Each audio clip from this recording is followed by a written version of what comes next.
ఇవాళ ఏపీ హైకోర్టులో కీలక కేసుల విచారణ జరగనుంది. మాజీ MP Nandigama Suresh bail petition పై హైకోర్టులో విచారణ చేపట్టనుంది. మైన్స్ కేసులో నిందితులుగా ఉన్న ప్రతిమ ఇన్ఫ్రా సీఈఓ అనిల్ కుమార్, వెంకటకృష్ణారెడ్డి ముందస్తు బెయిల్ పిటిషన్ పై కూడా ధర్మాసనం విచారించనుంది. అదేవిధంగా గన్నవరం మాజీ ఎమ్మెల్యే వల్లభనేని వంశీ, ఆయన అనుచరుల ముందస్తు బెయిల్ పిటిషన్లపై విచారణ జరగనుంది. మరోవైపు ముంబై నటి జత్వానీ కేసులో ఐపీఎస్ అధికారులు కాంతిరాణా, విశాల్ గున్ని, సత్యనారాయణ ముందస్తు బెయిల్ పిటిషన్లపై విచారణ జరపనున్నట్లు తెలుస్తోంది.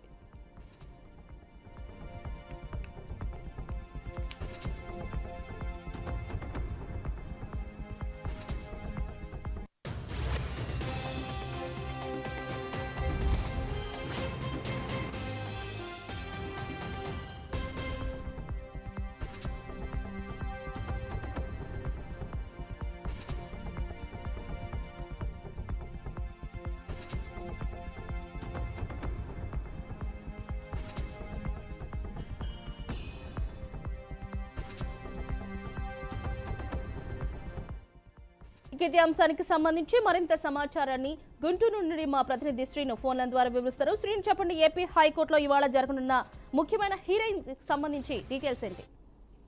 మొత్తంగా చూసుకోవచ్చు, ఈ రోజు కీలకంగా హైకోర్టులో అయితే కొన్ని కేసులు కీలకంగా విచారణకు రానున్నాయి. దానికి సంబంధించి మరి కొద్దిసేపట్లోనే విచారణ కొనసాగుతుంది. ఎందుకంటే ఇప్పటికే నందిగామ సురేష్ ని అక్కడ పోలీసులు అరెస్ట్ చేసిన విషయం తెలిసిందే. టీడీపీ కార్యాలయంపై దాడిలో కీలక పాత్ర పోషించినటువంటి నందిగామ సురేష్ ని పోలీసులు అరెస్ట్ చేసి అతను రిమాండ్ కూడా తరలించారు. ఈ నేపథ్యంలోనే నందిగామ సురేష్ కి సంబంధించినటువంటి బెయిల్ పిటిషన్ కూడా ఈ రోజే కోర్టులోకి రానుంది. ఈ రోజు దానిపై విచారణ జరగనుంది. ముందస్తు బెయిల్ కి సంబంధించి నందిగామ సురేష్ మరి కొద్దిసేపట్లోనే దానిపై విచారణ జరుగుతుంది. అదేవిధంగా వల్లభనేని వంశీ అతని అనుచరులు, ఎందుకంటే ఈ టీడీపీ కార్యాలయంలో దాడి చేసినటువంటి సంఘటనలో వల్లభనేని వంశీ అదేవిధంగా అతని అనుచరులు కూడా కీలక పాత్ర పోషించినటువంటి నేపథ్యంలో వాళ్ళని కూడా అదుపులోకి తీసుకునే ప్రయత్నం చేశారు. కాకపోతే వాళ్ళు బెయిల్ పై ముందస్తు బెయిల్ కూడా ప్రయత్నం చేస్తున్నటువంటి పరిస్థితి అయితే ఉంది. దీనికి సంబంధించి ఈరోజే విచారణ అయితే రానుంది. అదేవిధంగా ఇప్పుడు కీలకమైనటువంటి కేసు కీలకమైన ముంబై నటి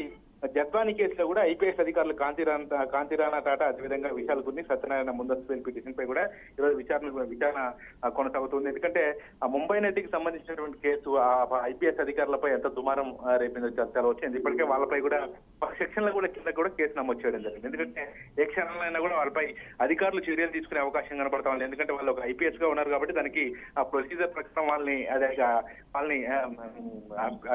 అధికారులు వాళ్ళపై చర్యలు తీసుకునే అవకాశం ఉన్న నేపథ్యంలో వాళ్ళు కూడా హైకోర్టుకి ముందస్తు బెయిల్ పిటిషన్ వేయడం జరిగింది. ఈ మూడు కేసులకు సంబంధించి మరికొద్దిసేపట్లోనే బెంచ్ పైకి వచ్చే అవకాశం కనపడతా ఉంది. మరి ఈ మూడులో ఎంతమందికి మరి నందిగామ సురేష్ కావచ్చు, అదేవిధంగా వల్లభనేని అనుచరులు కావచ్చు, అదేవిధంగా ఈ ముంబై నటి విషయంలో అధికారుల తీర్పులో జరిగినటువంటి అంశాలు కావచ్చు, ఈ మూడు మరికొద్దిసేపట్లోనే ఈ యొక్క బెంచ్ పైకి వచ్చే అవకాశం ఉంది. కాబట్టి మరి వీళ్ళకి బెయిల్ వస్తుందా రాదా అనేది కూడా మరికొద్దిసేపట్లోనే వచ్చే అవకాశం అయితే కనబడతా ఉంది. Right, thank you so much Srinivas.